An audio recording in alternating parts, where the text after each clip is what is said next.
Assalamualaikum warahmatullahi wabarakatuh.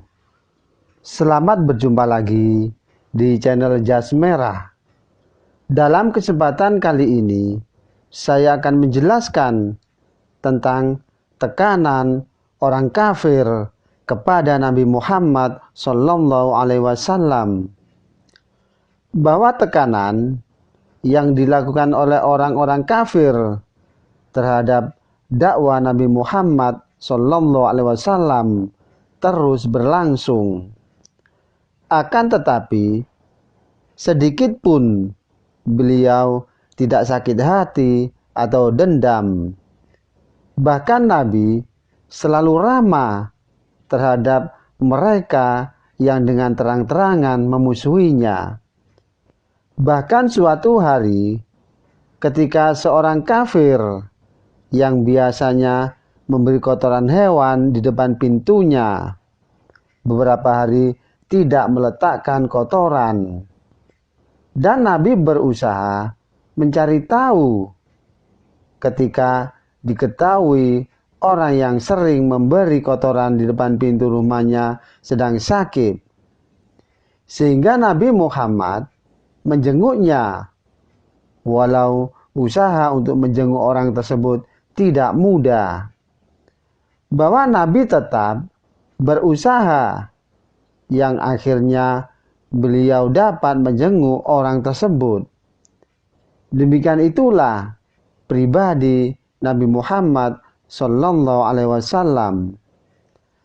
Dan berbagai cara yang dilakukan oleh orang-orang kafir Quraisy untuk menghalangi dakwah Nabi Muhammad SAW. Dan apalagi setelah Siti Khadijah dan Abu Thalib meninggal dunia, orang-orang kafir Quraisy mulai berani menyakiti Nabi Muhammad beserta pengikutnya. Akan tetapi, walau menghadapi rintangan yang sangat cukup berat, dakwah Nabi terus berlangsung. Bahkan pengikutnya dari hari ke hari semakin bertambah banyak. Tentu saja hal ini membuat pemuka kafir Quraisy sangat kesal dan terus meningkatkan upaya untuk menghentikan dakwah Nabi. Dan sementara itu, Nabi Muhammad dan para pengikutnya tetap sabar dalam menghadapi penekanan yang dilakukan oleh orang kafir Quraisy. Adapun bentuk-bentuk penekanan yang dilakukan oleh orang-orang kafir terhadap Nabi Muhammad SAW, bahwa yang pertama, penekanan berupa caci makian. Bahwa tekanan yang berupa caci makian yang dilakukan oleh orang kafir Quraisy terhadap Nabi Muhammad SAW sudah terjadi sejak awal kerasulan.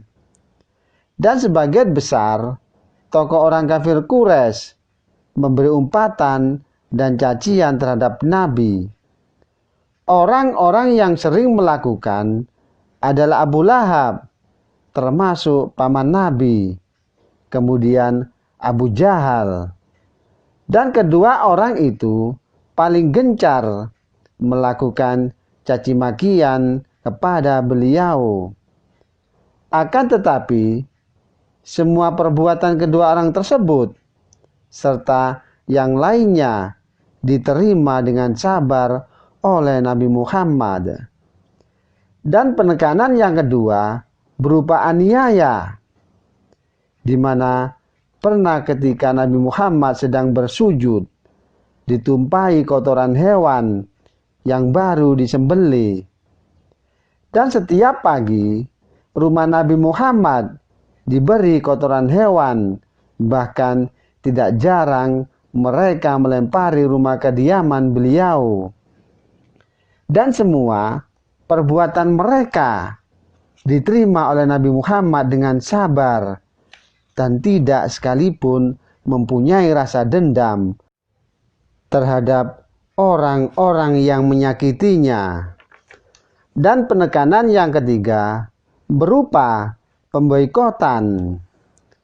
Karena dakwah Nabi Muhammad sulit dibendung, baik dengan cara halus ataupun kasar. Maka orang kafir Quraisy mengadakan undang-undang, di mana undang-undang itu termasuk pemboikotan. Keluarga Bani Hashim dan Bani Muthalib serta para pengikutnya diasingkan dalam kehidupan bermasyarakat.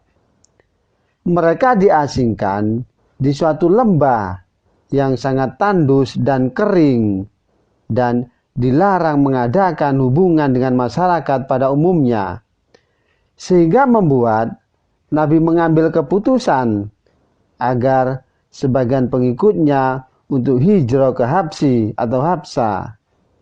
Kaum muslimin diterima dengan baik oleh Raja Habsyi. Bahkan rajanya masuk Islam, walau pada awalnya kaum kafir Quraisy memfitnah kaum muslimin. Dan akan tetapi berkat kesabaran serta keteguhan hati, mereka diperkenankan tinggal di Habsyi atau Habsah. Dan penekanan yang keempat berupa ancaman dan pembunuhan. Bahwa penekanan berupa ancaman dan pembunuhan diterima oleh Nabi Muhammad SAW saat istri dan paman beliau sudah wafat. Dengan ancaman tersebut, Nabi memutuskan untuk hijrah ke Taif.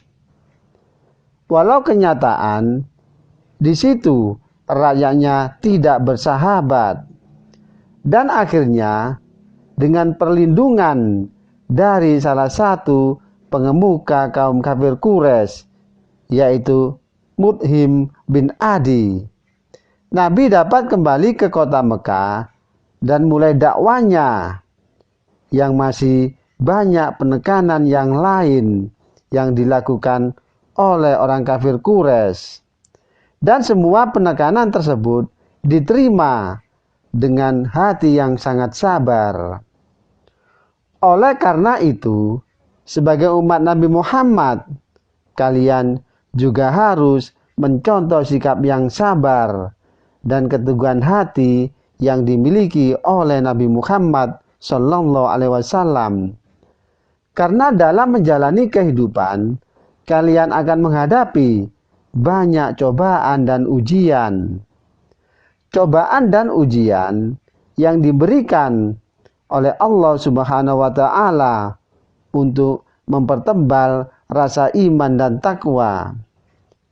Dan aneka macam cobaan tersebut diantaranya kesulitan ekonomi yang dihadapi orang tua, sehingga kehidupan dunia ini dapat dijadikan suatu pelajaran. Demikianlah kisah tekanan orang kafir kepada Nabi Muhammad SAW.